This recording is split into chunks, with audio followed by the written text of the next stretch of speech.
The transition was violent. One moment, Kenpachi Zaraki had been mid-swing in some forgotten battlefield in Soul Society.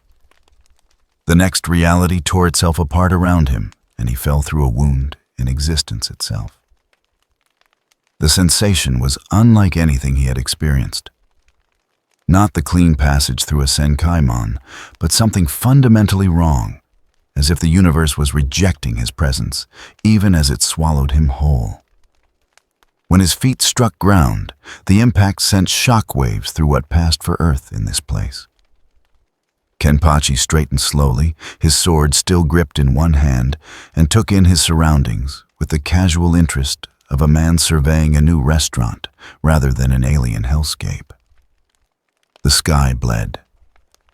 There was no other word for it. Crimson clouds roiled overhead like open wounds, weeping light that had no natural source. The ground beneath his feet was not soil, but something that shifted between stone and flesh, pulsing with a rhythm that suggested a massive, incomprehensible heartbeat far below. Bones jutted from the landscape, some human-sized, others belonging to creatures that should not exist, creating a forest of calcium that stretched to the horizon. The air itself screamed. It was not a metaphor. The atmosphere of this place carried with it the psychic echo of countless tortured souls, a perpetual wail that would drive most beings to madness within moments. Kenpachi tilted his head, listening to it the way another man might listen to distant music. The corner of his mouth twitched upward. Interesting. He said, his voice cutting through the psychic shrieking with ease. The eye of terror noticed him. It was not a conscious observation. The eye was not a sentient entity in any conventional sense. Rather, it was the aggregate attention of the warp itself. An ocean of emotion and thought and impossible physics that defied everything the material universe considered law. And into this ocean, Kenpachi Zaraki had just dropped like a stone of pure, undiluted violence. The response was immediate. The ground split open 100 meters ahead, and from the fissure poured demons. They came in a wave of red and brass creatures born from rage, given form, each one a fragment of Horn's infinite hunger for battle and bloodshed. Bloodletters, the infantry of the blood god's legions, surged forward with weapons that burned with unholy fire. There were hundreds of them. Kenpachi's grin widened. He did not charge forward. He did not take a defensive stance. He simply stood there, sword resting on his shoulder, and waited. The bells in his hair, still present from before his arrival in this place, remained utterly silent. These creatures, for all their fury and demonic nature, did not register as worthy opponents. Not yet. The first wave of bloodletters reached him like a crimson tsunami. Hell blades descended from every angle, each one capable of cleaving through ceramide armor and splitting souls as easily as flesh. The air itself ignited from the sheer concentration of demon weapons, converging on a single point. Kenpachi's sword moved, almost lazily. The first bloodletter evaporated. There was no other way to describe it. One moment it existed, a snarling engine of bloodlust. The next, it was simply gone, dispersed into motes of warp energy that scattered on a wind that came from nowhere.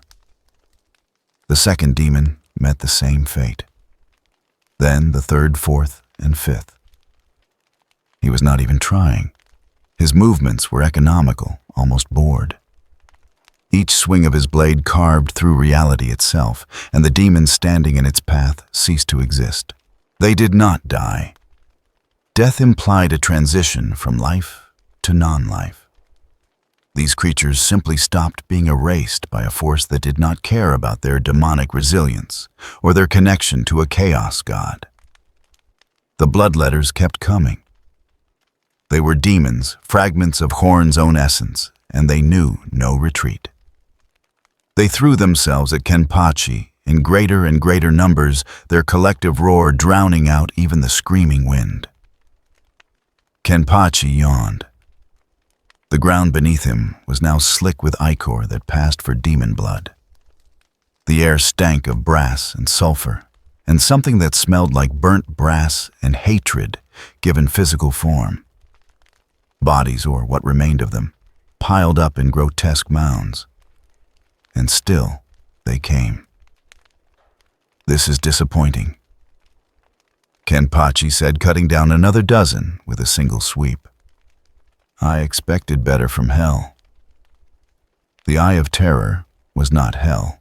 It was something far worse, a place where the laws of physics were suggestions and reality itself was negotiable. But Kenpachi did not know this, and would not have cared if he did. Then the ground truly shook. The remaining bloodletters scattered their demon instincts, overriding even their supernatural bloodlust. Something massive was coming. Something that made the ground crack and split with each approaching footfall. The air grew thick with power, the kind of raw strength that lesser beings would feel as physical pressure against their chests. The bloodthirster emerged from a rift in space itself. It stood taller than any building Kenpachi had seen, a towering engine of destruction, wrapped in brass armor and demon flesh. Massive wings spread from its back, each one dripping with the blood of countless victims. In its hands, it carried an axe the size of a house, a weapon that had ended civilizations and shattered planets. Its bull-like head regarded Kenpachi with eyes that burned with the fury of a god. When it spoke, the words were not sounds, but concepts driven directly into the mind, carrying with them the weight of absolute certainty and violence. "You dare trespass in the domain of the blood god." Kenpachi looked up at the towering demon. He took in its massive size, its overwhelming presence, the sheer apocalyptic power it radiated. He felt the psychic pressure it exerted, strong enough to crush minds and break spirits. And he smiled. Not the bored half-grin he had worn while cutting through the blood letters. This was different. This was genuine. His eyes lit up with an expression that was equal parts joy and madness, the look of a man who had just found exactly what he had been searching for his entire life. "Finally," Kenpachi said, "something that might be fun." The bloodthirster roared and brought its massive axe down in an arc that split the air itself. The weapon fell with enough force to level mountains, trailing fire and the screams of the damned. Kenpachi met it head-on. His blade, insignificant compared to the demon's massive weapon, caught the axe mid-swing. The collision generated a shock wave that radiated outward in a perfect circle, disintegrating everything within 100 meters. The ground cracked and shattered, creating a crater that would have swallowed buildings. The sky itself seemed to recoil from the impact, and Kenpachi laughed. It was not a tactical laugh designed to unnerve an opponent. It was not cruel or mocking. It was pure, unfiltered joy, the sound of a man who had found the one thing he lived for. The sound echoed across the wastes of the Eye of Terror, carrying with it something that should not exist in this place, genuine, uncomplicated happiness. The bloodthirster pulled back confusion, flickering across its demonic features. This should not be possible. The creature before it was mortal, a being of flesh and blood. It should have been crushed, obliterated by that single blow. Instead, it stood there grinning, like a madman. Kenpachi shifted his grip on his sword, rolling his shoulders as if warming up for exercise. The bloodthirster's attack had actually made him feel something, not pain exactly, but impact. Resistance. The promise of a real fight. "Come on then," he said, his grin widening until it seemed to split his face. "Let's get started." He moved.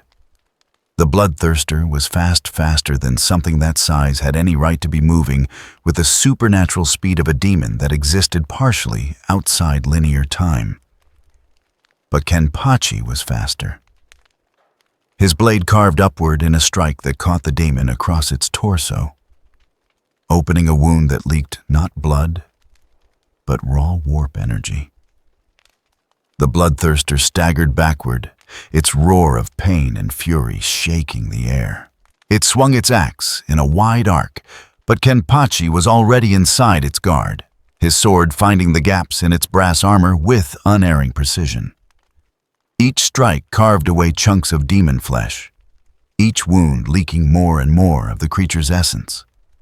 They fought across the blasted landscape, their battle carving new scars into terrain that had already witnessed eons of violence. The bloodthirster fought with the fury of Horn himself, each swing of its axe carrying apocalyptic force. Kenpachi fought with the simple joy of finding a worthy opponent, his laughter never ceasing. The demon tried everything. It unleashed gouts of warp flame that could melt steel. Kenpachi walked through it. It struck with enough force to shatter tank armor. Kenpachi's skin protected by spiritual pressure so dense it formed a kind of armor barely registered the impacts. It manifested aspects of Khorne's own rage drawing on power that should have overwhelmed any mortal. Kenpachi just laughed harder. Finally, with a strike that carried all his strength and all his joy, Kenpachi brought his blade down in a vertical cut that split the bloodthirster from crown to crotch. The demon's form held together for a moment, suspended by sheer disbelief before it collapsed in two perfect halves. The ground beneath them shattered like glass, unable to withstand the force of the final blow. Cracks spread outward for kilometers, and the bloodthirster's remains dissolved into streams of warp energy that fled back into the Imperium. Kenpachi stood in the center of the destruction, his sword still raised, his laughter still echoing across the wasteland. He lowered the blade slowly, almost reluctantly, as if disappointed the fight had ended. The eye of terror fell silent around him. Then, from somewhere impossibly distant and impossibly close, something noticed. Not the warp itself this time, but something more focused, more aware. A consciousness vast and terrible turned its attention toward the source of that laughter, toward the being who had just destroyed one of its greatest servants and seemed to have enjoyed every moment of it. In the brass citadel, in a place that existed beyond space and time, Khorne stirred on his throne of skulls. The blood god had found something interesting. The silence did not last. Kenpachi stood in the crater of his own making, surrounded by the dissolving remnants of demon flesh and the deep scars his battle had carved into the landscape. He rolled his shoulders, testing for injury, and finding none worth noting. A few scratches, perhaps.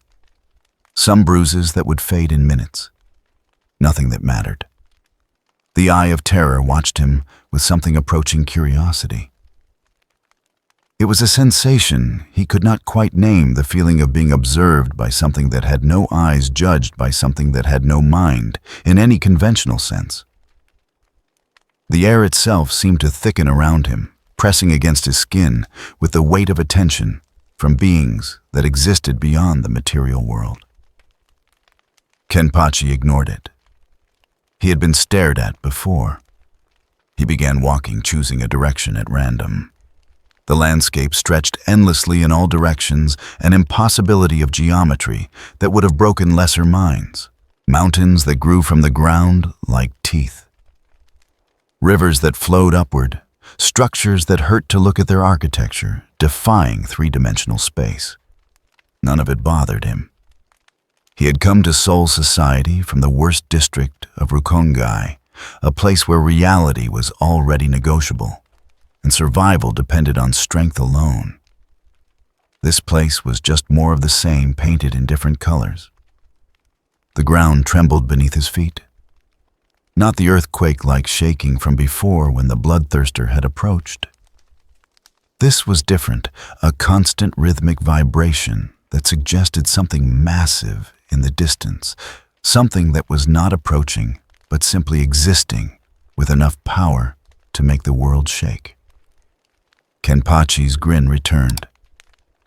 He adjusted his course toward the sensation. That was when the warp began to change around him. It started subtly. The crimson sky deepened to a darker shade, the color of arterial blood, rather than the lighter hue of spilled gore. The screaming wind that served as this realm's atmosphere took on a new quality, less random and more focused, as if countless voices were all trying to say the same thing. The ground beneath his feet shifted from the flesh-like consistency to something harder, more deliberate.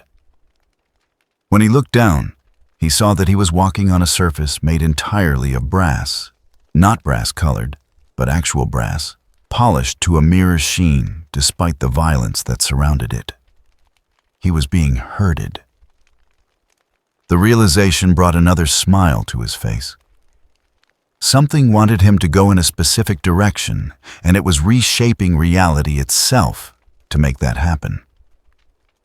Most people would have resisted on principle, would have turned and gone the opposite way, purely out of spite.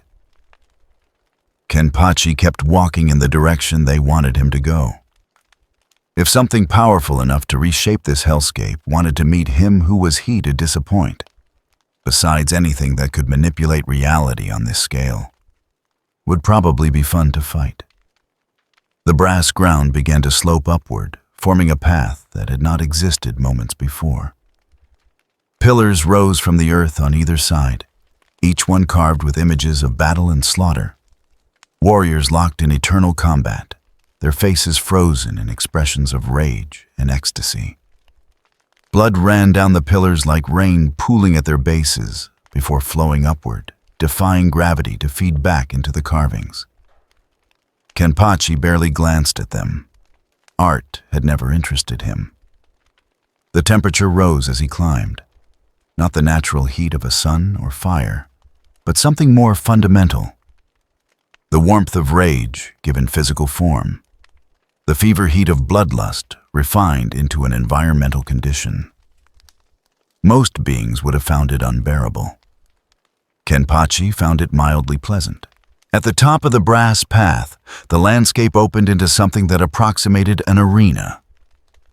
It was massive, stretching for kilometers in every direction, its floor made of the same polished brass as the path. The walls, if they could be called walls, were composed of pure force barriers of psychic energy that flickered with images of countless battles. Somewhere in the distance, barely visible through the crimson haze, something massive moved. Kenpachi stepped into the center of the arena and waited. The response was immediate. Demons poured from every direction, not the relatively simple bloodletters from before, but greater creatures, blood crushers mounted on demonic beasts, flesh hounds with jaws that could snap steel, skull cannons that fired ammunition made from the calcified remains of failed champions.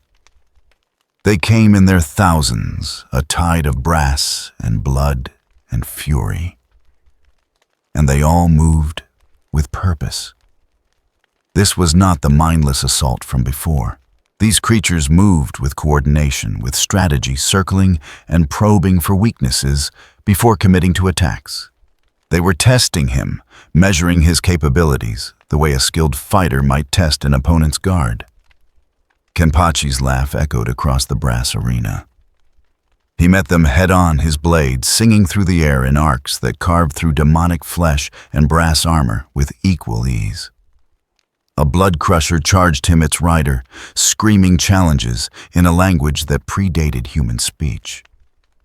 Kenpachi caught the beast's horn with his free hand and used the momentum to flip both rider and mount, slamming them into the ground with enough force to crater the brass beneath them. A pack of flesh hounds tried to flank him, their unnatural speed carrying them around behind his guard.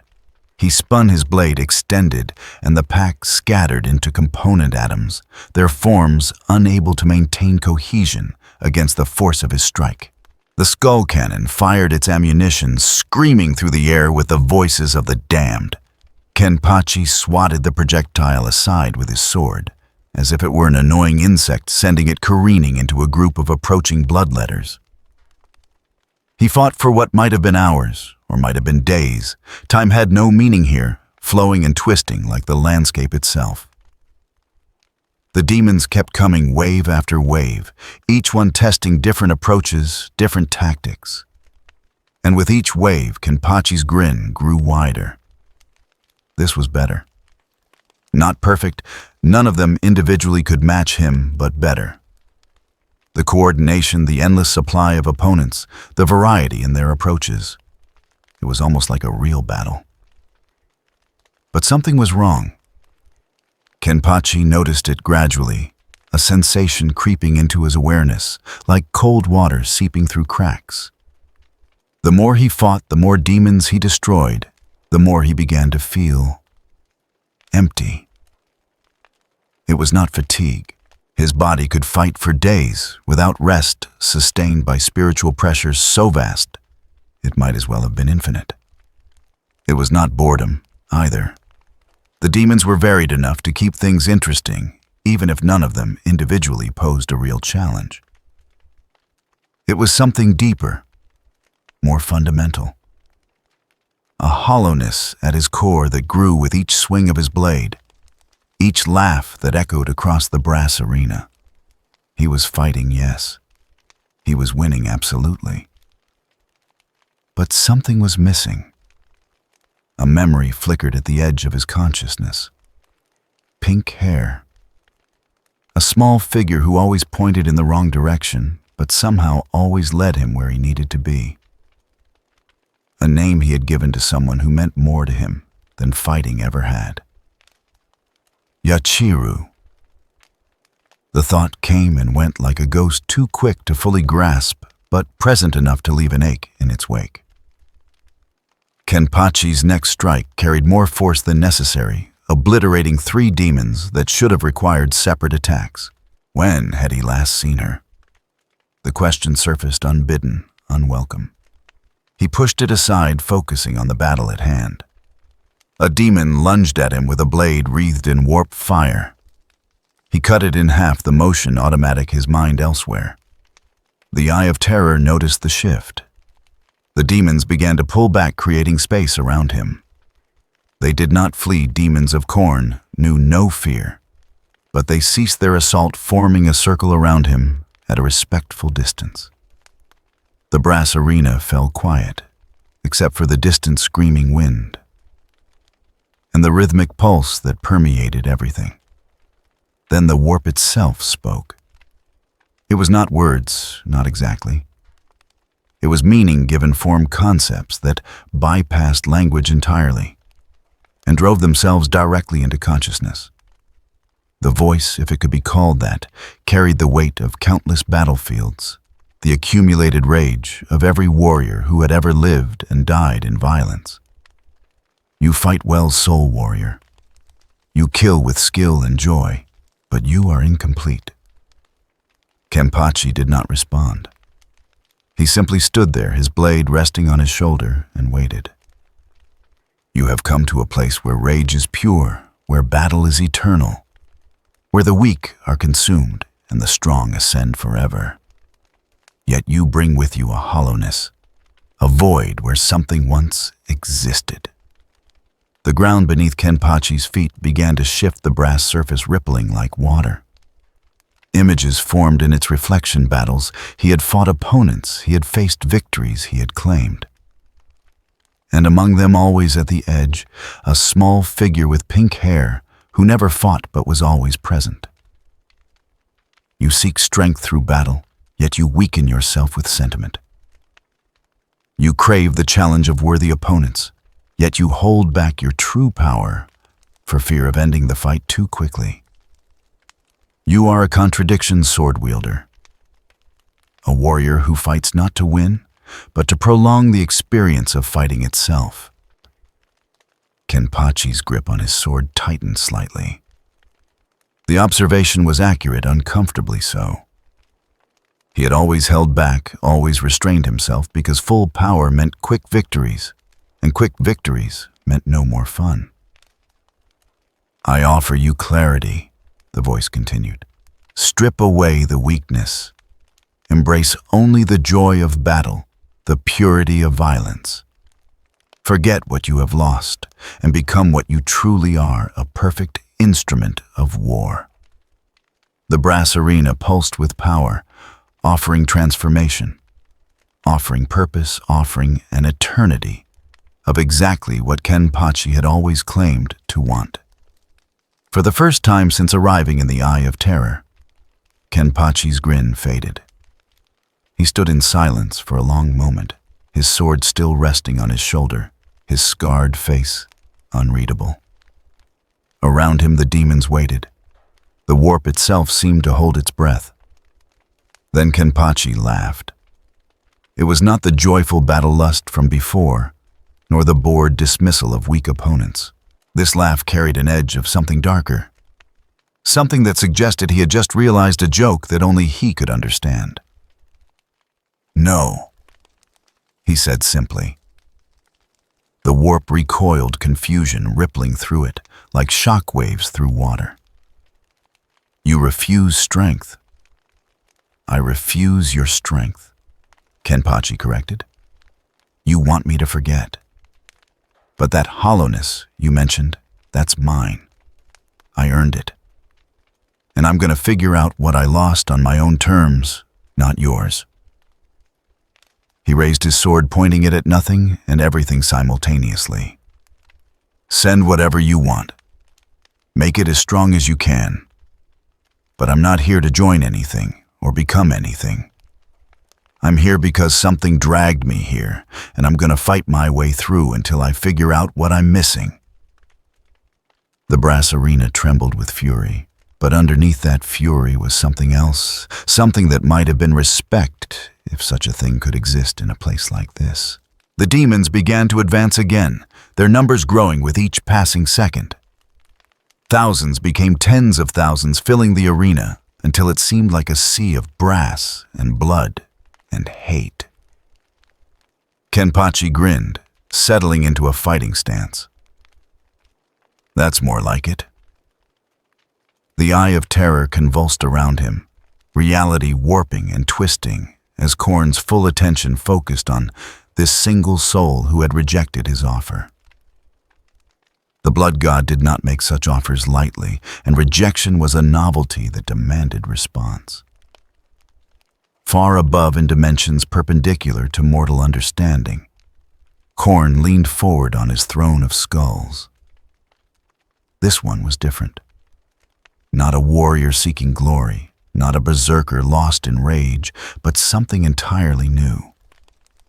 A fighter who understood that the battle itself was more important than victory, who valued the challenge over the conquest.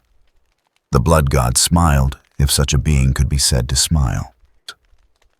And in the brass arena, as the demons crashed against him like waves against stone, Kenpachi Zaraki fought on.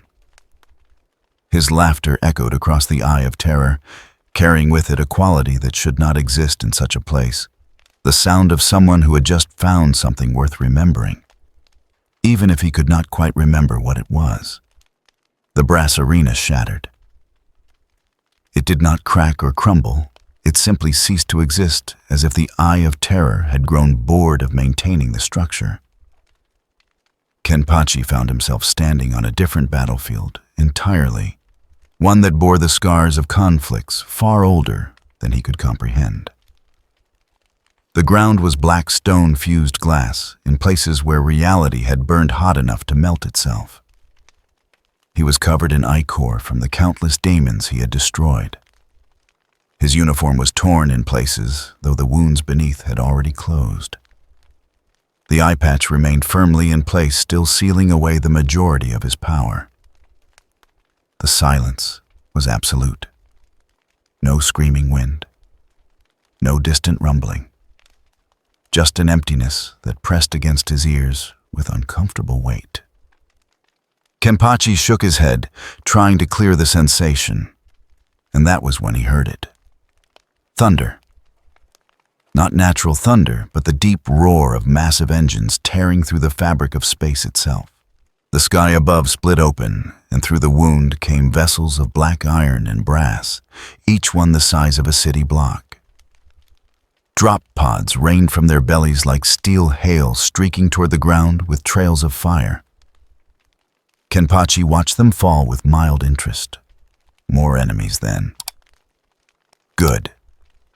The first pod hit the ground 200 meters away, its impact sending up a plume of debris and warp energy. The sides exploded outward, and from within emerged figures in armor so black it seemed to drink in light. Chaos Space Marines, though Kenpachi had no name for them.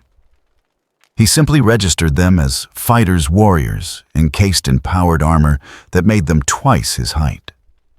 More pods struck the ground in rapid succession, forming a perimeter around him. The warriors that emerged moved with practiced efficiency, establishing firing positions and overlapping fields of fire. These were not mindless demons. These were soldiers. The largest pod landed last, hitting the ground with enough force to create a crater. When its doors blew open, the figure that emerged radiated authority like heat from a forge. The armor was ornate, decorated with trophies and blasphemous symbols, and the warrior who wore it carried a massive sword that crackled with dark energy. Abaddon, the Despoiler. War Master of Chaos, surveyed the battlefield with eyes that had witnessed the death of empires. He saw the scattered remains of demons, the evidence of sustained battle across what should have been an impossible distance. And at the center of it all, a single figure in tattered black clothing, standing with a notched blade resting on his shoulder. Identify yourself. Abaddon's voice boomed across the battlefield, amplified by his armor's Vox systems. Kenpachi tilted his head, considering the question. The armored figure spoke a language he did not recognize, yet somehow he understood the meaning. The eye of terror playing tricks again, translating intent into comprehension. Zaraki, he said simply. Kenpachi Zaraki. Abaddon studied him for a long moment. The reports had been fragmentary. Something was slaughtering Horn's legions in the eye, something that did not register as demon or mortal in any conventional sense. The War Master had come expecting many things. A lost Primarch, perhaps, an empowered champion of some rival god, even a manifestation of the anathema himself. He had not expected this, a scarred man with a broken sword and a grin that suggested he found the entire situation amusing. You have killed servants of the blood god, Abaddon said. You stand in the eye of terror itself and show no corruption, no madness. What are you? Kenpachi's grin widened. Hungry for a real fight. The honesty in that statement gave Abaddon pause. He had heard every possible response to questions of identity. Defiant speeches, desperate pleas, religious fervor, existential philosophy. But simple direct hunger for combat. That was something he understood on a fundamental level. You have my attention, Abaddon said. He raised his sword, the talon of Horus, gleaming with stolen power. And you have made yourself a threat to the forces of chaos that cannot be permitted to continue. Talk later. Fight now. Kenpachi started walking toward the War Master. Abaddon gestured once, and the Black Legion opened fire. Bolter rounds filled the air, each one a mass reactive shell designed to penetrate armor and detonate inside the target. Last fire followed coherent beams of light hot enough to vaporize steel. Plasma weapons discharged with thunderous cracks, sending superheated matter downrange at relativistic speeds. The firepower concentrated on Kenpachi would have reduced a building to its component atoms. He walked through it. Bolter rounds exploded against his skin and bounced off, unable to penetrate the density of his spiritual pressure. Last fire left scorch marks on his clothing, but did not touch flesh. Plasma dissipated inches from his body, deflected by a force the Chaos Marines had no framework to understand. A Terminator, massive even by Space Marine standards, stepped into Kenpachi's path. The warrior swung a power fist that could punch through tank armor. Kenpachi caught it with his free hand, the impact creating a shock wave that flattened the ground around them. For a moment they stood locked in place, the Terminator's strength against Kenpachi's own. Then Kenpachi's grin widened, and he pulled. The Terminator stumbled forward off balance, directly into Kenpachi's blade. The sword carved through ceramite, through the reinforced rib cage beneath, through the genetically enhanced organs, and out the other side. The Terminator collapsed, and Kenpachi continued walking. Abaddon watched his warriors fall like wheat before a scythe. The intruder did not dodge or weave. He simply advanced in a straight line, his blade cutting through anything in his path. Power armor, force fields, blessed weapons, none of it mattered. The sword found weaknesses that should not exist and exploited them with surgical precision. "Sorcerers," Abaddon commanded. "Bind him." 3 Chaos Sorcerers stepped forward, their armor decorated with symbols that hurt to look at directly. They began to chant their voices, harmonizing in frequencies that should not exist in 3-dimensional space. The warp responded to their call, reality bending and twisting around Kenpachi. Chains of pure force materialized, wrapping around his limbs. Gravity inverted, trying to drive him to his knees. The air itself solidified, forming a prison of compressed atmosphere that should have crushed his lungs. Kenpachi stopped walking. For a moment, the sorcerers allowed themselves to hope they had succeeded. Then his spiritual pressure flared. It was not a conscious action, simply his body's automatic response to restraint. The sheer density of his power shattered the mystical chain's inverted gravity back to normal and turned the solidified air into expanding mekamas that knocked the sorcerers backward. "Interesting tricks," Kenpachi said. "But tricks don't win fights." He was among them before they could respond, his blade moving in arcs too fast to track with enhanced senses. The first sorcerer lost his head. The second tried to teleport away and found himself bisected mid-jump, half his body appearing 20 meters distant, while the other half collapsed at Kenpachi's feet. The third managed to raise a kind shield, a barrier of pure telekinetic force. Kenpachi's sword cut through it like it was not there. Abaddon had seen enough. The War Master charged forward, his Terminator armor, carrying him across the battlefield in ground-eating strides. The talon of Horus rose wreathed in dark fire and descended in an arc, meant to split Kenpachi from shoulder to hip.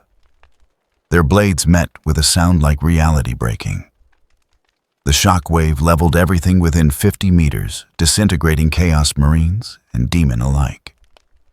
The ground beneath them cracked and split, creating fissures that glowed with warp energy. The sky above convulsed, as if the eye itself recoiled from the impact. Abaddon stared at his opponent, truly seeing him for the first time. The Talon of Horus, a weapon that had slain loyalist champions and shattered blessed armor, had been stopped cold. Not deflected or parried with skill, but simply stopped as if it had struck an immovable object. "You're stronger than you look," Abaddon said, genuine respect in his voice. Kenpachi's grin was feral. "You're not bad either. Finally, someone with some weight behind their swings." They broke apart and clashed again, trading blows that would have killed lesser warriors outright.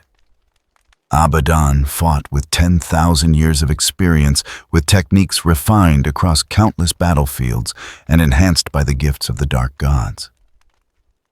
He was a master of combat in all its forms, a warrior who had brought the Imperium itself to its knees. Kenpachi fought with instinct and joy, each swing of his blade coming from a different angle, each movement flowing naturally from the last. He had no formal training, no studied techniques. He simply fought, adapting to Abaddon's style in real-time learning from each exchange. The War Master began to realize he was not winning. Not losing, not yet. But not winning either. Every technique he employed, Kenpachi adapted to. Every feint was seen through. Every opening he left was exploited.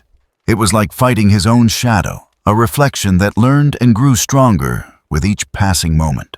Around them, the Black Legion had stopped firing, unwilling to risk hitting their commander. They watched in stunned silence as their War Master, the chosen of the gods, the warrior who had never been bested in single combat, fought desperately against an opponent who seemed to be enjoying himself. Kenpachi was indeed enjoying himself. This was better than the demons, better than the arena. This opponent could think, could adapt, could challenge him in ways that pure violence never could. The War Master's armor gave him strength and protection, but it was the skill behind the armor that made the fight worthwhile. They fought across the blasted landscape, their battle carving new scars into terrain already marked by eons of warfare. Abaddon unleashed the full arsenal of his armor, combi bolters, plasma coils, energy fields. Kenpachi met each new threat with laughter and steel. Then, Abaddon made his mistake. It was small, barely perceptible, a fractional shift in weight distribution, a moment's hesitation before committing to a thrust. Kenpachi saw it and moved his blade sweeping in low while Abaddon was overextended. The Talon of Horus rose to parry, but Kenpachi's sword changed direction mid-swing, a physically impossible maneuver that defied momentum and inertia. The blade scored across Abaddon's chest plate, carving a deep gouge in the blessed ceramite. The War Master staggered back, looking down at the damage in disbelief. That armor had withstood plasma cannons and power weapons. It had been blessed by all 4 chaos gods, and this scarred warrior with a notched blade had just cut it like soft metal. Kenpachi prepared to press his advantage, his grin wide and genuine. That was when the sky turned green. A new sound filled the air, drowning out even the residual echoes of battle. It was a roar, but not of rage or pain. It was the sound of pure, undiluted joy, of beings who lived only for the fight and had just found the greatest fight of their lives. The ground shook with synchronized footfalls. The horizon turned dark with approaching bodies. And riding above it all, on waves of crackling green energy, came the orcs. Abaddon's expression hidden behind his helmet could have been anything. But his body language spoke volumes as he lowered his weapon slightly. His attention split between Kenpachi and the approaching horde. "This," he said quietly, "is going to complicate things."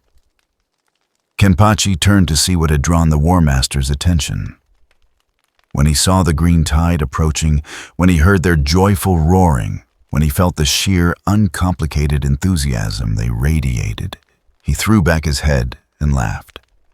For the first time since arriving in the Eye of Terror, something felt right. The orcs hit like a green avalanche. They came in their thousands, a tide of muscle and crude technology, an absolute conviction that fighting was the best thing in existence. Trucks belched black smoke as they bounced across the impossible terrain. War bikers howled with glee as they fired wildly in all directions. And at the center of it all, the boys charged on foot, their choppas held high, and their voices raised in the universal orc battle cry. The Black Legion opened fire immediately, decades of combat discipline overriding any confusion about the situation. Bolter fire cut into the green horde, each mass reactive round detonating inside orc flesh and spraying the warriors behind with gore. Plasma weapons vaporized entire groups.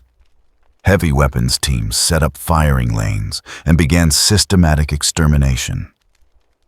The orcs did not care. For every one that fell, two more charged forward, driven by a joy so pure it bordered on transcendent.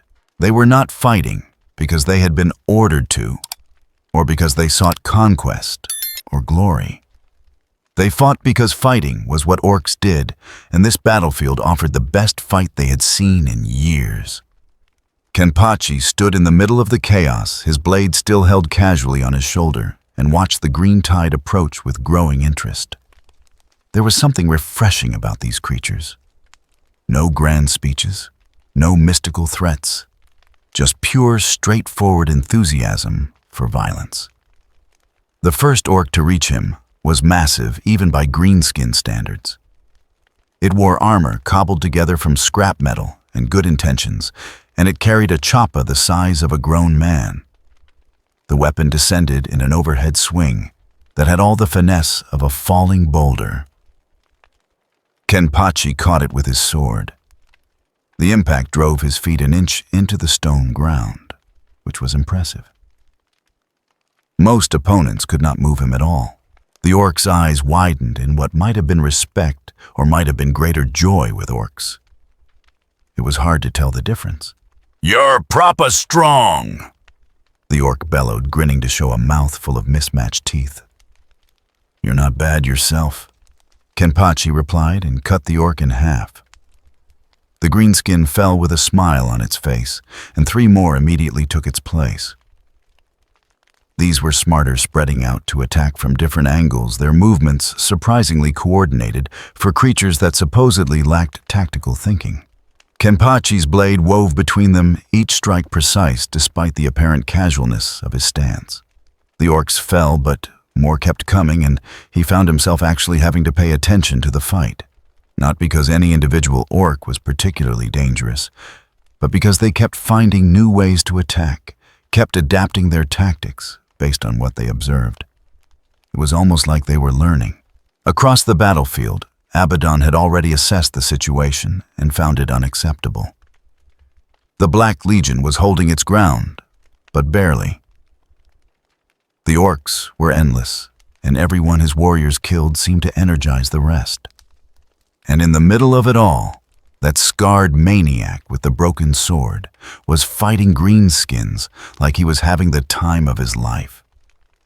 "Fall back to the drop zone," Abaddon commanded. "Establish a defensive perimeter." The Black Legion began a fighting retreat, their movements disciplined despite the chaos. They would regroup, reassess, and return with proper support.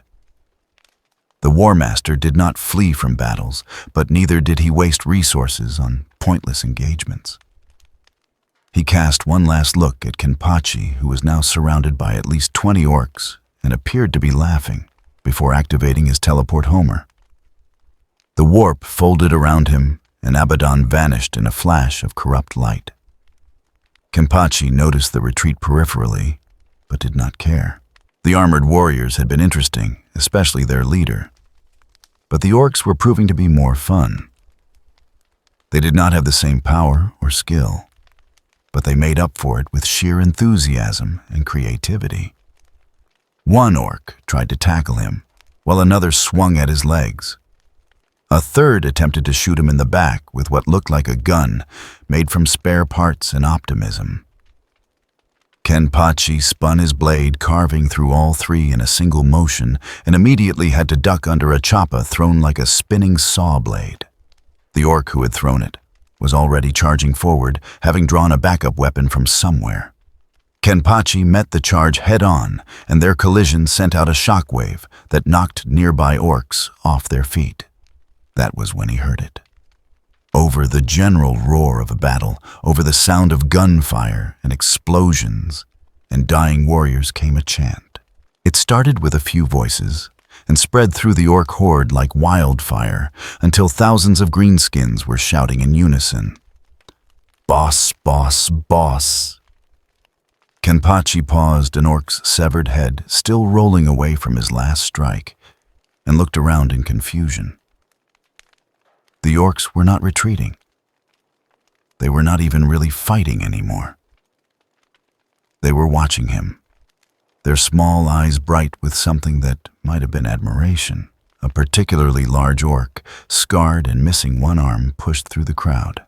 It was old by greenskin standards, its skin a darker shade of green, and its remaining arm corded with muscle that spoke of countless battles. It stopped a respectful distance from Kenpachi and executed what might have been a bow if orcs understood the concept. "You're day's strongest thing we seen in ages," it declared. "You're proper crumped those demon gits, and you're giving those spiky boys a right seeing to. We wants to fight with ya." Kenpachi stared at the orc. Then he looked around. At the thousands of greenskins, all of whom were nodding enthusiastically. They wanted to follow him.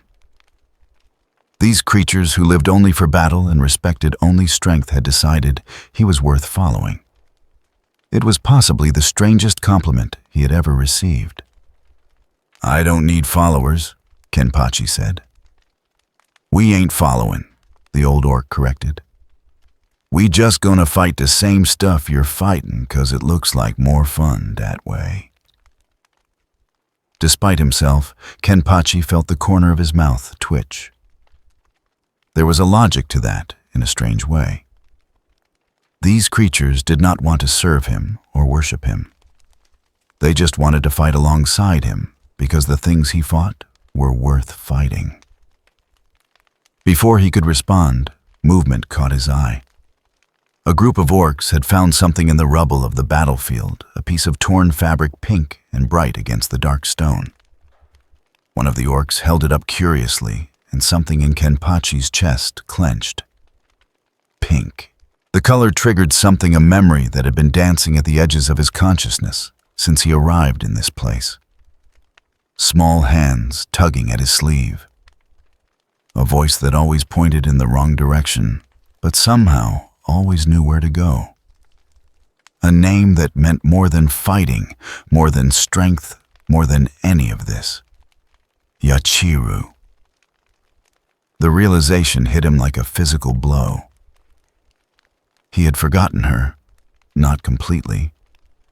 The memory was there, had always been there, but he had not thought about her since arriving in the Eye. Had not wondered where she was, had not looked for her, had not even considered that she might be waiting for him somewhere. The hollowness he had felt in the brass arena suddenly had a name and a face. The void at his core was not some mystical emptiness that the Eye of Terror had created. It was the absence of someone who had been part of his life for so long that he had stopped noticing she was there, until she was not. Kenpachi's grip on his sword tightened. The orcs around him sensed the change in his demeanor and fell silent, their small brains recognizing on some instinctive level that something important was happening. "Where did you find that?" His voice was quiet, lacking the usual rough humor. The orc holding the pink fabric looked confused. "Diz it was just lying around. Why is it something important?" "Give it here." The orc complied immediately, sensing that arguing would be unhealthy. Kenpachi took the fabric and examined it. It was not from Yachiru's clothing. The material was wrong, the shade slightly off. But it was close enough to trigger the memory, close enough to make him realize what he had been missing. He had been so focused on fighting, so consumed by the joy of finding worthy opponents, that he had let himself forget the one person who had never asked him to fight, who had simply chosen to stay with him, regardless of where he went or what he did. The Eye of Terror had not stolen the memory. He had buried it himself, too caught up in battle to remember what mattered beyond battle. Kenpachi looked up at the sky, at the bleeding clouds, and the impossible geometry of this place. Somewhere out there beyond this hellscape was the world he had come from. And somewhere in that world, Yachiru might be waiting. Or might be in danger. Or might be wondering why he had not come back. The thought brought a different kind of anger. one that had nothing to do with the joy of combat. He had been so distracted by fighting that he had forgotten what he was supposed to be protecting. "I have to leave," he said more to himself than to the orcs. "Leave?" The old orc looked genuinely confused. "But we just got here, and there is plenty more fighting to be done." "The fighting can wait." Kenpachi tucked the pink fabric into his belt. "I need to find someone." The orcs exchanged glances, their limited capacity for complex thought struggling with this concept. The strongest warrior they had ever seen was walking away from a perfectly good battle because of some pink cloth. It did not make sense by any orc logic. But then the old orc remembered something from its long life of warfare. There had been a war boss once, back before it had come to the Eye of Terror, who had turned down a massive fight because one of his favorite grots had gone missing.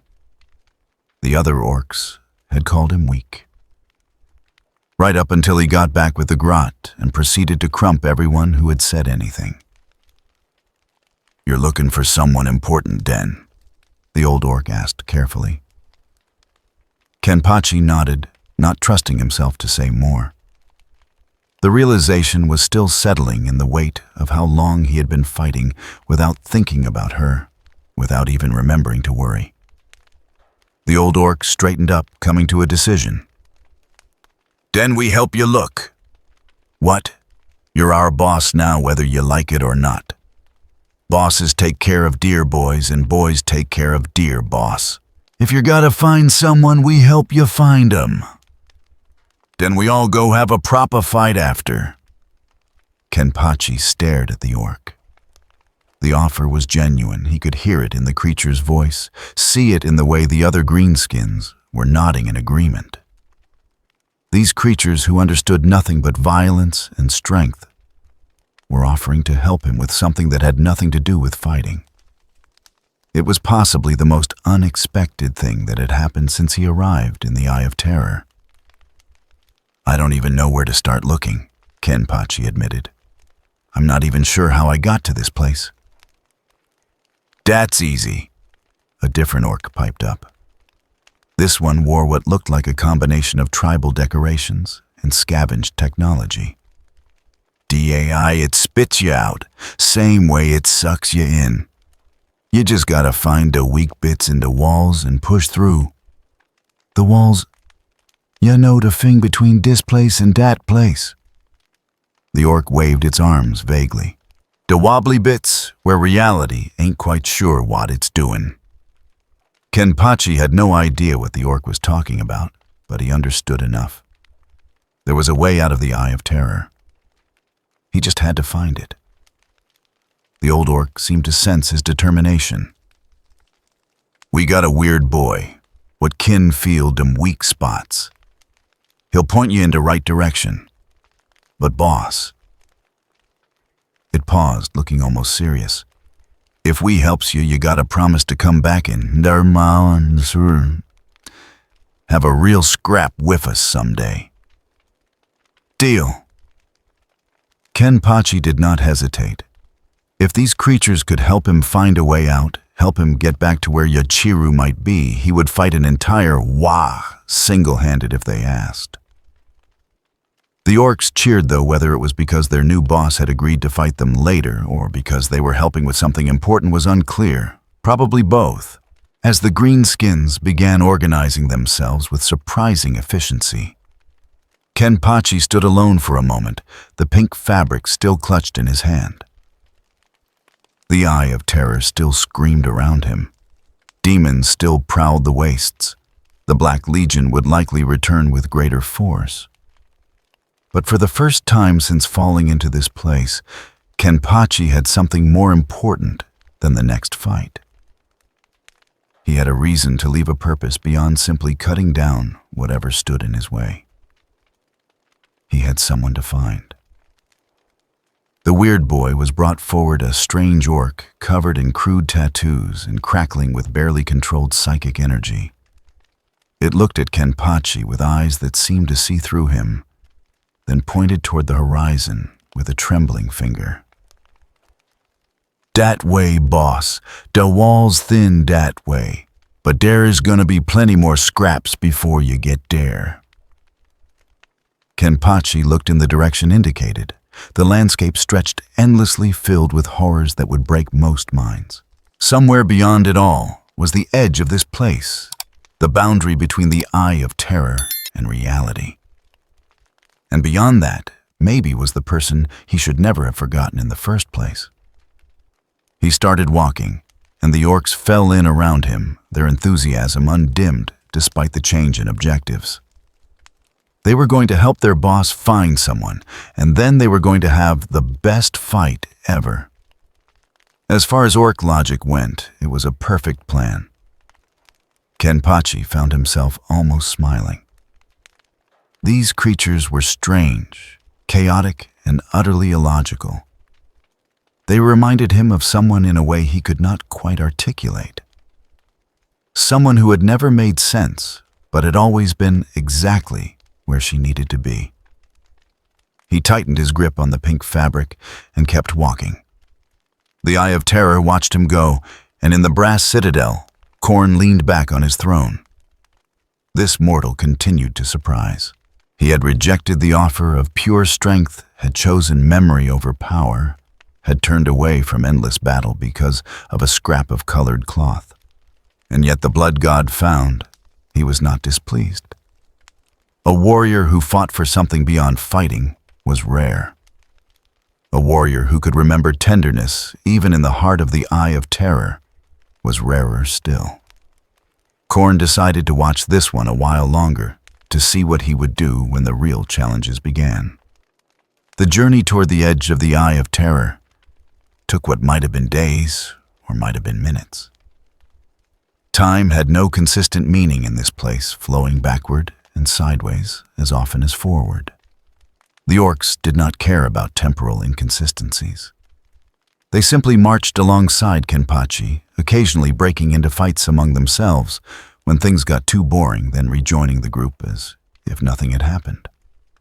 Kenpachi found their presence oddly comforting. They asked nothing of him except the occasional scrap, expected nothing from him except strength, and seemed genuinely enthusiastic about helping him find his way out.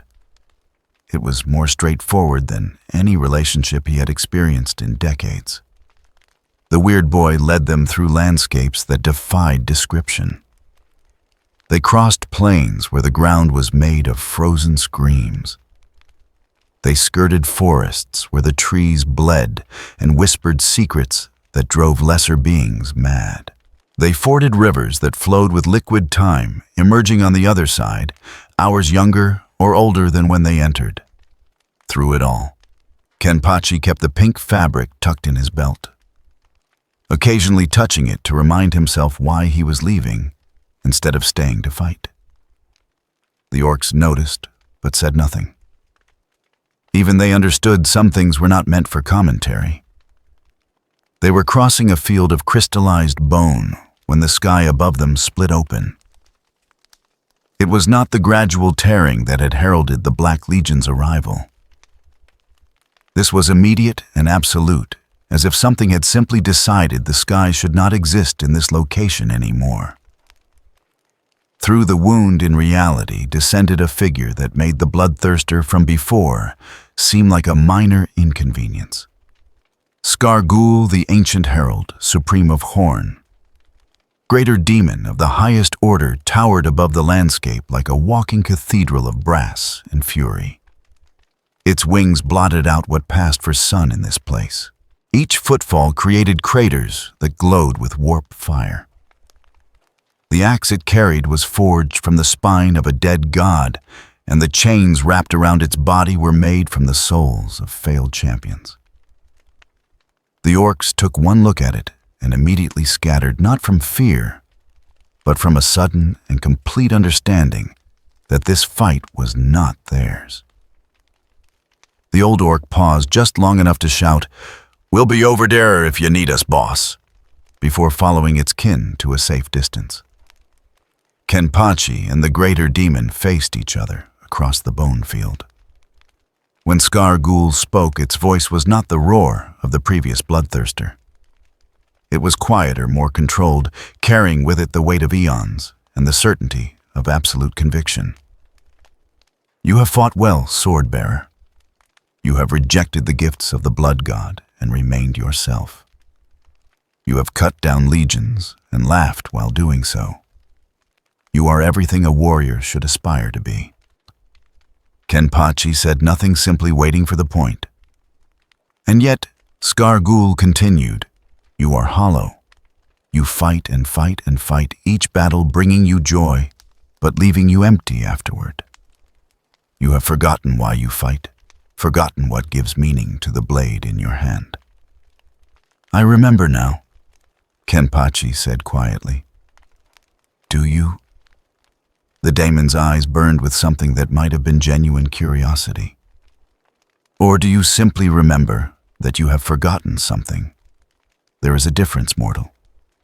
One is knowledge. The other is merely awareness of ignorance. The word struck deeper than any physical blow. Kenpachi did remember Yachiru, her name, her face, the way she always knew where to go, even when she led him in circles. But did he remember what she meant? Why she mattered, or had he simply recognized her absence without truly understanding the void it created? What do you want? Kenpachi asked, his voice harder now. I want to test you, Scar Ghoul replied. Not your strength that has been proven beyond question. Not your skill, you have demonstrated mastery despite your lack of formal training. I want to test whether you still have a soul beneath all that violence, or if you have already become what the eye offers, a perfect instrument of war, with nothing inside but the hunger for the next battle. Kenpachi's jaw tightened. And if I refuse the test, then I will assume you have already failed it, and I will take your skull for the throne anyway. At least then you will serve a purpose. The demon raised its massive axe, and the bone field around them began to shift and transform. The crystallized remains liquefied and reformed, creating an arena not unlike the one Korn had manifested before. But this one was different. The walls were not brass, but mirrors, each one reflecting not Kenpachi's physical form, but moments from his past. He saw himself as a child in Zaraki district, standing atop a mountain of corpses and feeling nothing. He saw his first meeting with Yachiru, the small girl who had approached him without fear. He saw countless battles, endless victories, and throughout them all, a gradual numbing, a slow erosion of everything that was not related to fighting. And he saw the moment he had arrived in the Eye of Terror, and the way he had immediately focused on the next battle without once wondering how to get back, without considering who might be waiting for his return. You see it now, Scar Ghoul said. The pattern. The descent. You have been becoming this for longer than you realize, a creature of pure violence, everything else stripped away. The Eye of Terror did not change you. It simply revealed what you were already becoming. Kenpachi looked at the reflections, at the truth they showed, and felt something twist in his chest. The demon was not wrong. He had been losing himself for years, maybe decades, becoming more and more focused on the fight and less aware of everything else. Yachiru had been the anchor that kept him human, and he had not even noticed when he started taking her presence for granted. I'm going to kill you now, Kenpachi said, his voice carrying a different quality than before. Not the rough humor or the battle joy. Something colder. Something that recognized this demon as not just an opponent, but an obstacle between himself and something that mattered. Perhaps, Scar Ghoul agreed. But know this, warrior, if you defeat me through violence alone, through the same empty joy you have been chasing, then I have already won. You will have proven yourself to be exactly what the Eye wants you to be. The demon attacked. It was faster than the bloodthirster, more skilled than Abaddon, more powerful than anything Kenpachi had faced since arriving in this place. The axe carved through space itself, each swing opening wounds in reality that bled warp energy. Chains lashed out like serpents, each link capable of binding souls and crushing spirits. Kenpachi met the assault with his blade, and for the first time since the fight with Ichigo, he felt genuinely pressured. They fought across the mirrored arena, their battle reflected infinitely in the walls around them. Each exchange was faster than the last, more precise, more deadly. Skargul fought with the accumulated skill of 10,000 years, with techniques refined across countless wars and perfected through endless practice. Kenpachi fought with instinct and adaptation, learning from each exchange, finding patterns in the chaos and exploiting them. But something was different this time. Usually the challenge would excite him, would bring out that wild grin and the laughter that had echoed across the Eye of Terror. Now he fought with focus, with purpose, with something beyond simple enjoyment. He fought to win, not to prolong the battle, not to savor the challenge, but to end it and move forward. Skargul noticed the change and pressed harder, the demon's attacks becoming more aggressive, more desperate to break through Kenpachi's guard and force him back into the pattern of mindless battle joy. "Where is your laughter, warrior?"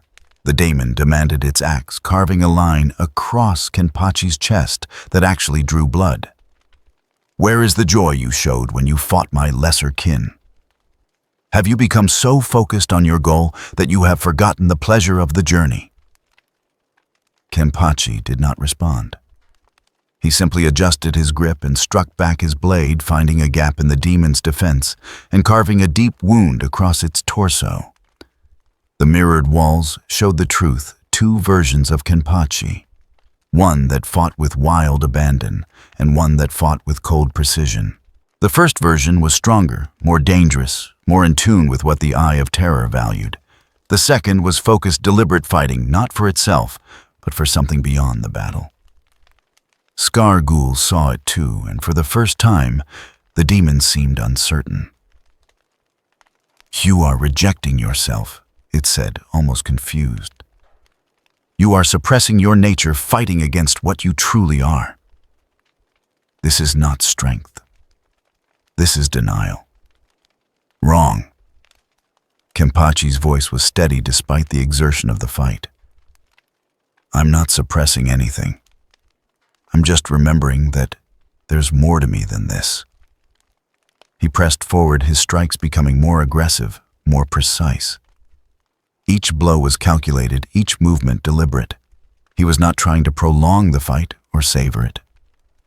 He was trying to end it as efficiently as possible.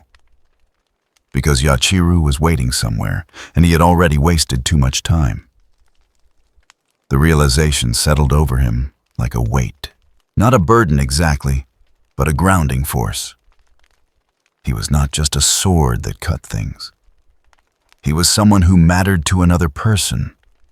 Someone who had responsibilities beyond finding the next strong opponent.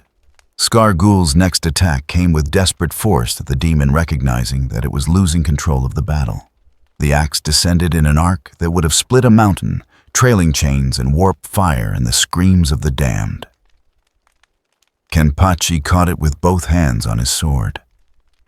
The impact drove him to his knees, cracking the mirrored floor beneath him.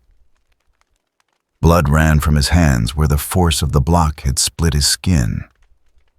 His arms trembled with the strain of holding back apocalyptic force. And then he stood up. Not quickly, not explosively, but with steady, inexorable strength. The demon's eyes widened as Kenpachi rose to his feet, pushing back the massive axe, inch by inch. His scarred face set in an expression of absolute determination. "I fought for fun for so long," Kenpachi said, his voice strained but clear. "Thought that was all there was. Just the next fight, the next challenge. But she never asked me to fight. She just stayed with me. And I forgot to value that." He pushed harder, and Skargul's axe began to rise despite the demon's full strength pressing down. So yeah, I'm still gonna fight. Still gonna enjoy it when I find someone strong, but not at the cost of forgetting what matters. The mirrored walls shattered, unable to contain the spiritual pressure he was releasing. The reflections dissolved, leaving only the present, only the moment, only the choice he was making. Kenpachi's eye patch began to smoke. "I'm taking this off," he said. "Not because I want to prolong this fight, but because I want to end it now."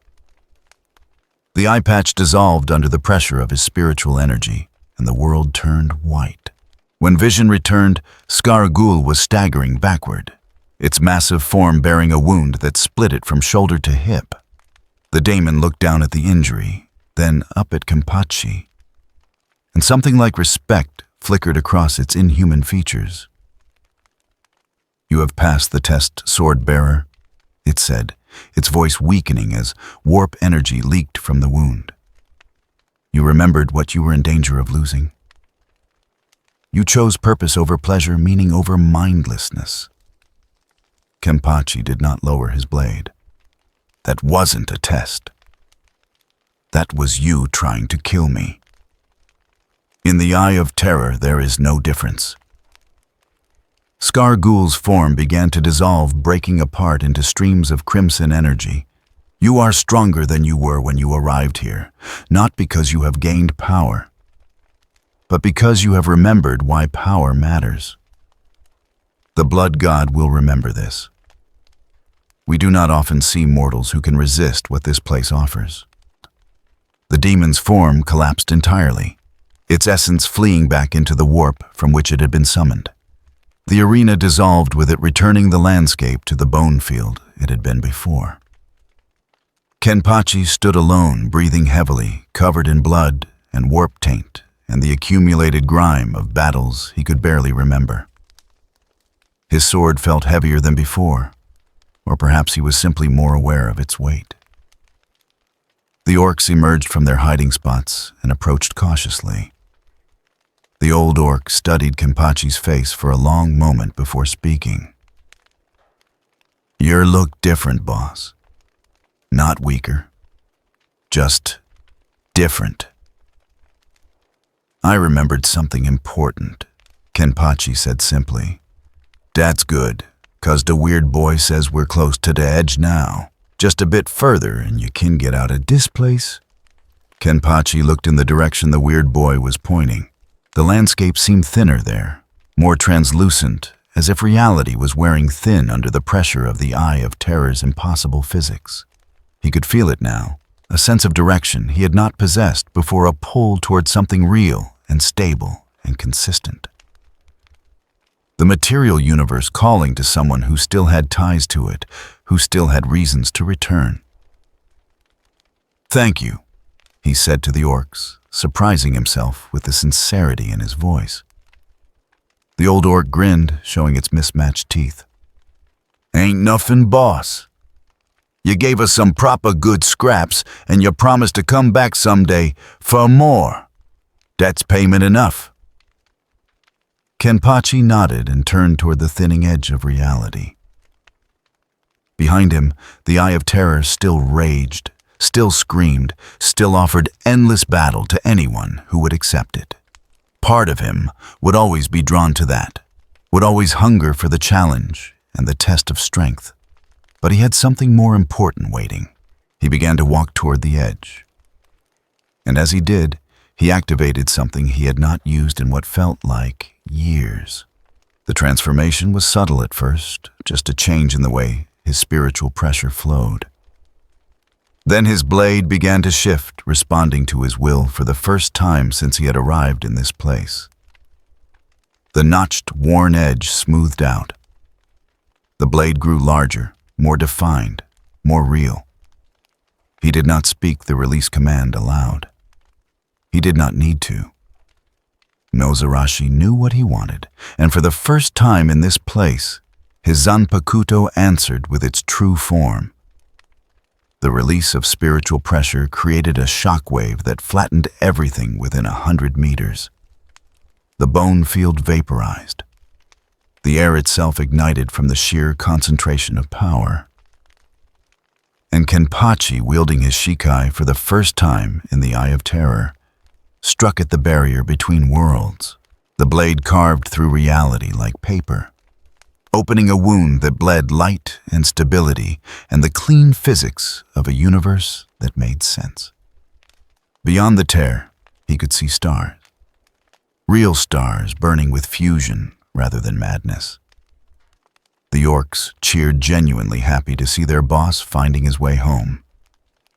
Kenpachi paused at the threshold, looking back one last time at the Eye of Terror. At the orcs who had helped him.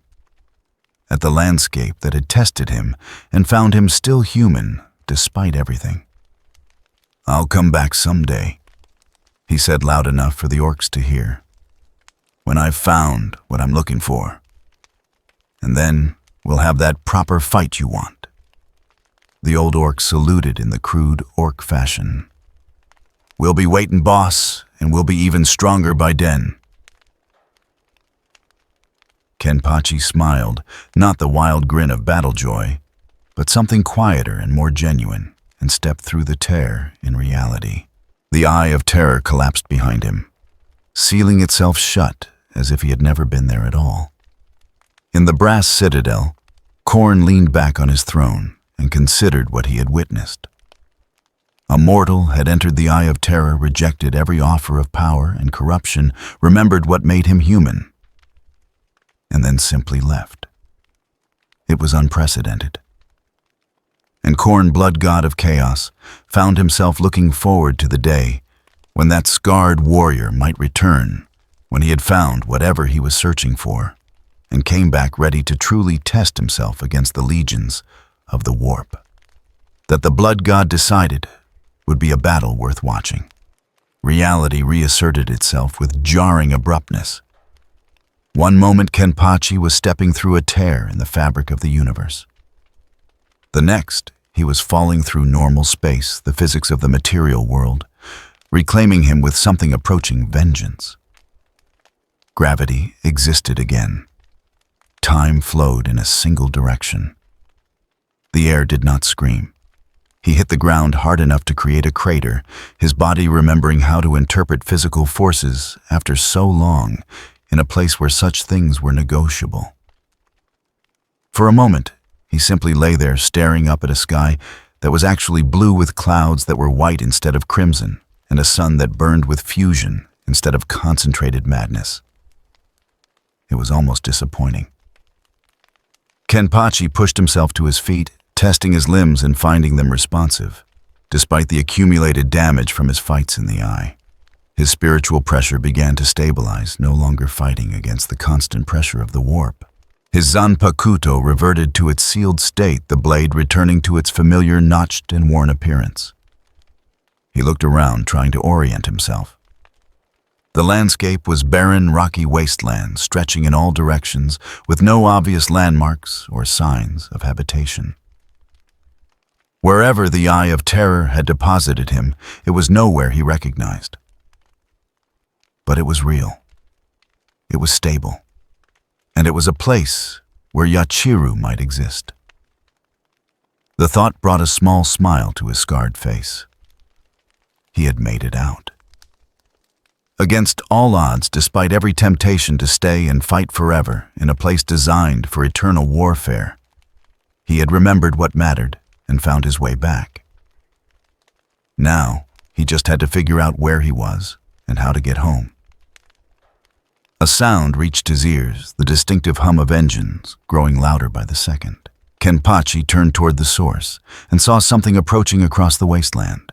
It looked like a vehicle of some kind, crude and brutal in design, covered in armor plating and weapons that seemed excessive even by military standards.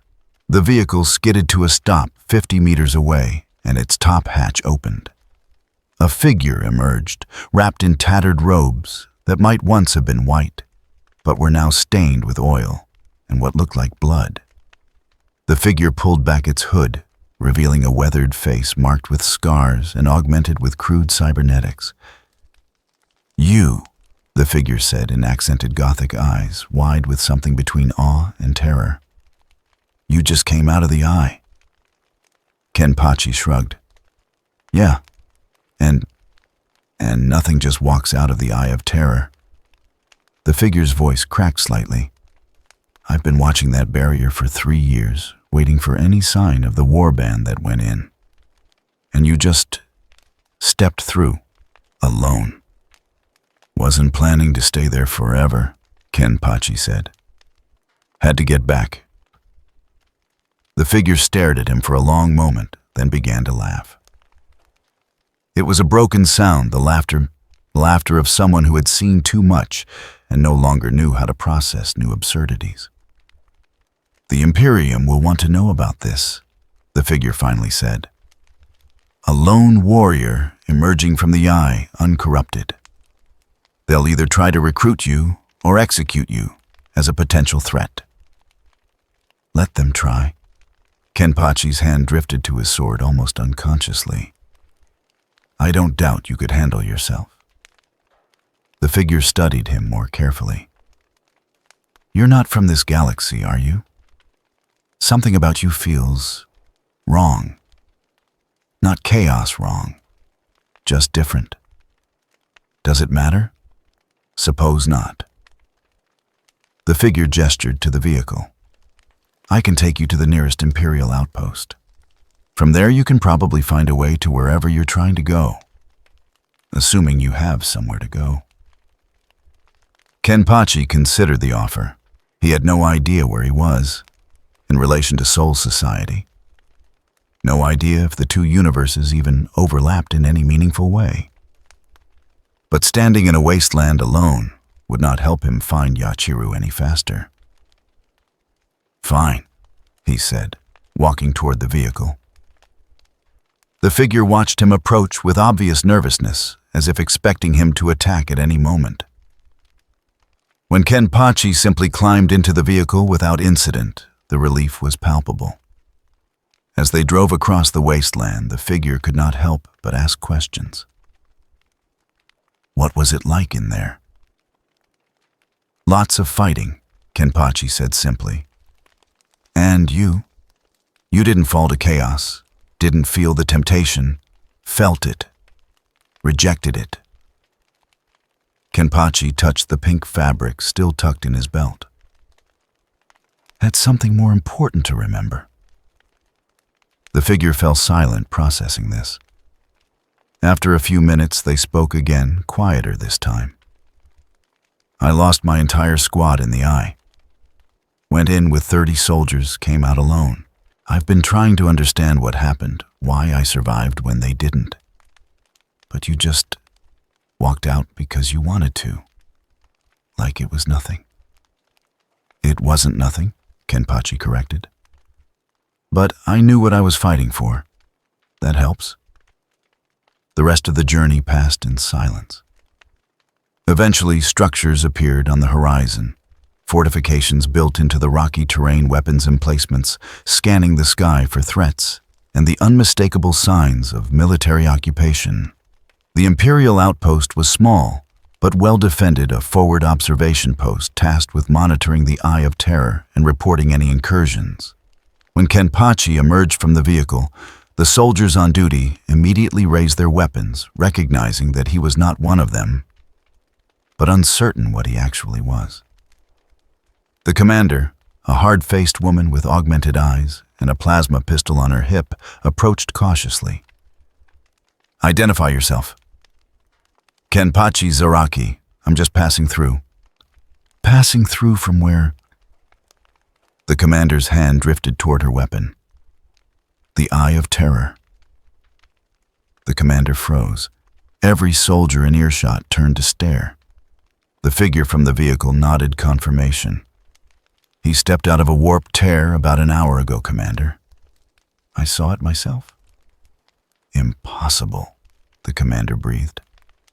Nothing exits the eye uncorrupted except demons and the dead. I'm neither. Kenpachi said, his patience wearing thin. Look, I'm trying to get home. If you can help with that, great. If not, get out of my way. The commander studied him, her augmented eyes running through what appeared to be a series of scans. Finally, she lowered her hand from her weapon. You're reading as human, mostly, but your energy signature is unlike anything in our databases, and you're telling the truth about exiting the eye. The warp residue on you is consistent with prolonged exposure. Great. Can you point me toward Soul Society? I don't know what that is. Kenpachi's expression darkened. Then can you point me toward anything that might help me find it? The commander thought for a moment. There are navigators in the larger hubs, psychers who can sense things across vast distances. If this Soul Society exists anywhere in our galaxy, they might be able to detect it. But getting to a navigator house would require transport, and that would require either payment or service to the Imperium. How much payment? More than anyone could carry.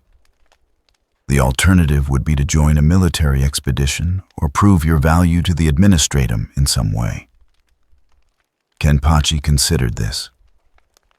He could simply leave and try to find his own way, but that could take years of wandering across a galaxy he did not understand. Or he could work within their system temporarily, use their resources to locate Soul Society, and then go home. Fine, he said. What do you need done? The commander blinked, surprised by the directness. You would serve the Imperium just like that. I'd serve myself, Kenpachi corrected. But if helping you gets me what I need, then sure. A slow smile spread across the commander's face. We've been having trouble with an orc incursion about 200 kilometers from here.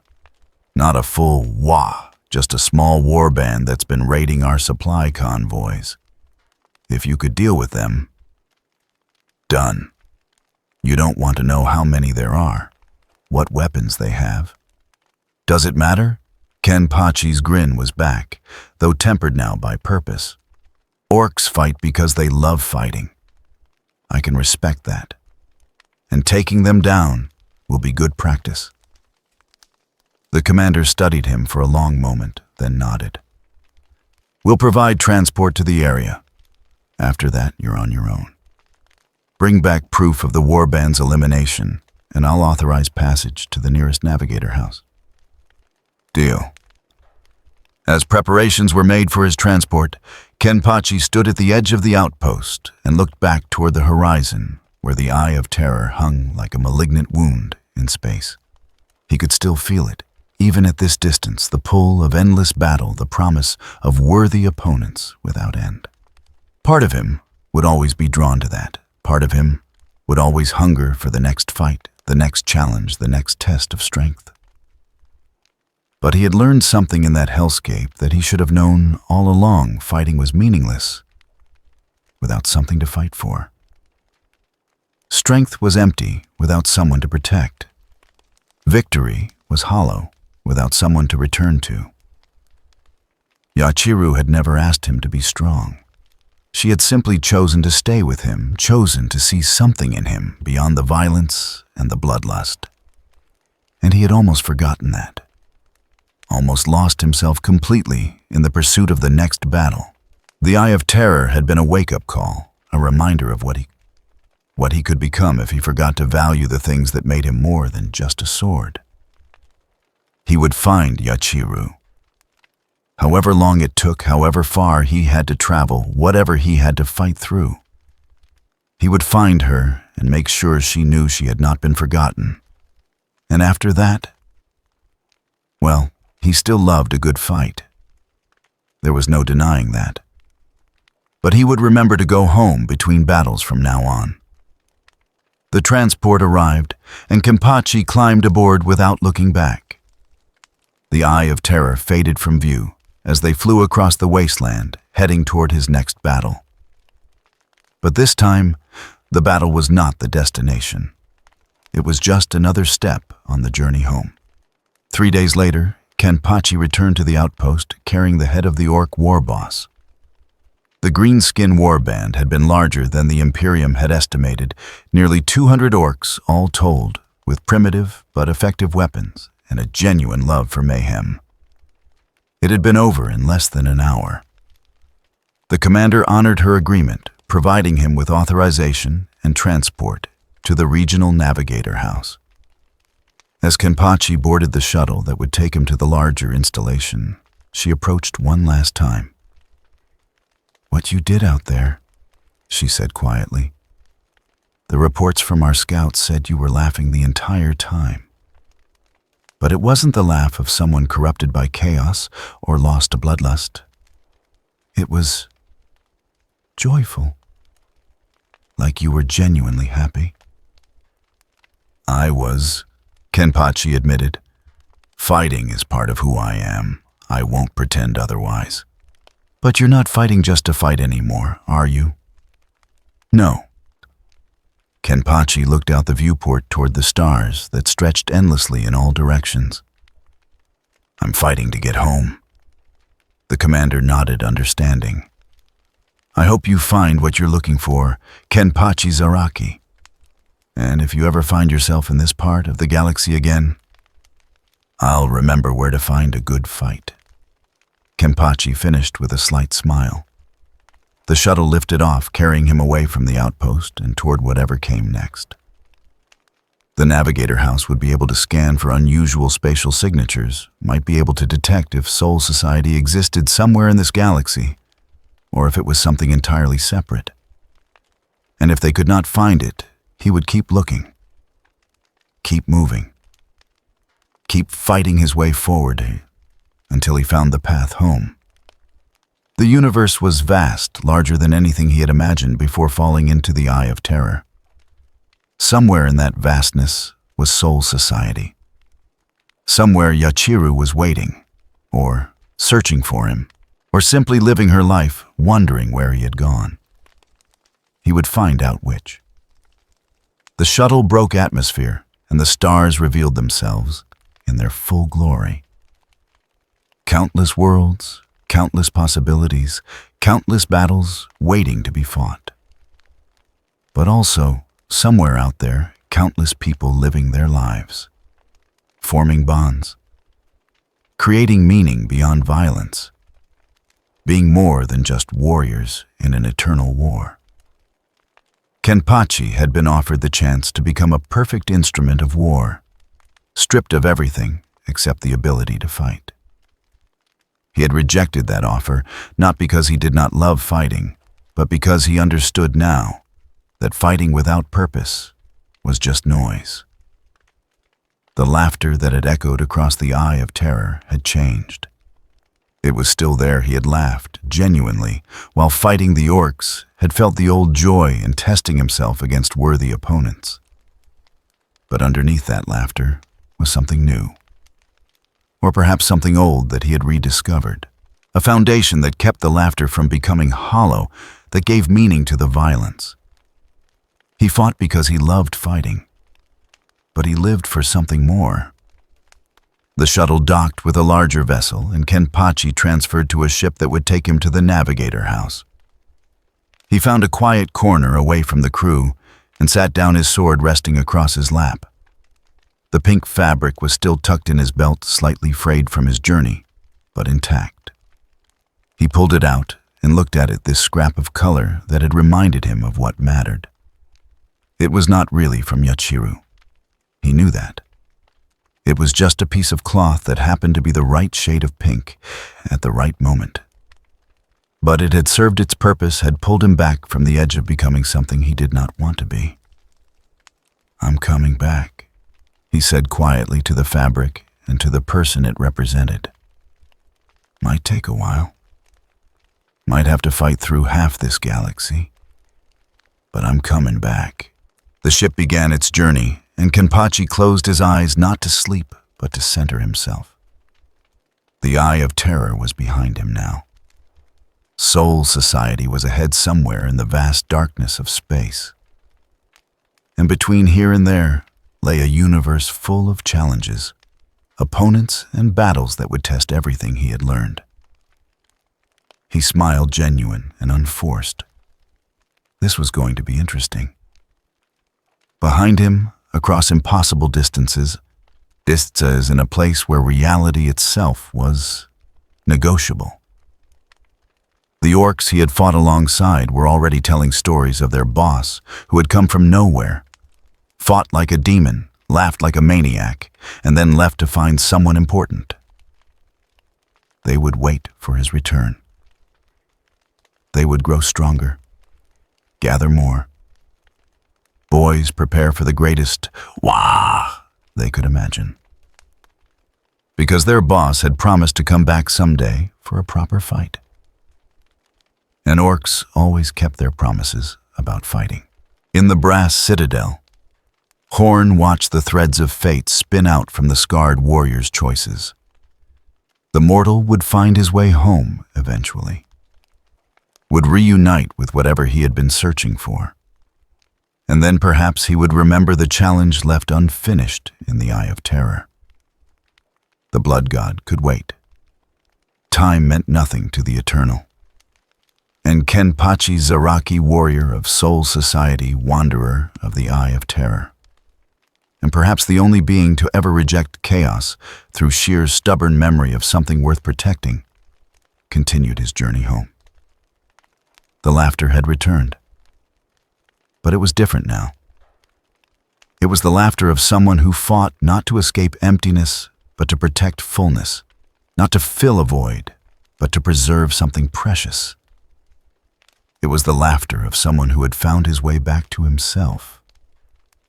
And in the vastness of space, as the ship carried him toward whatever came next, Kenpachi Zaraki grinned and touched the pink fabric one more time. "Wait for me, Yachiru. I'm on my way." The stars blazed indifferent and eternal. But somewhere among them was home, and he would find it.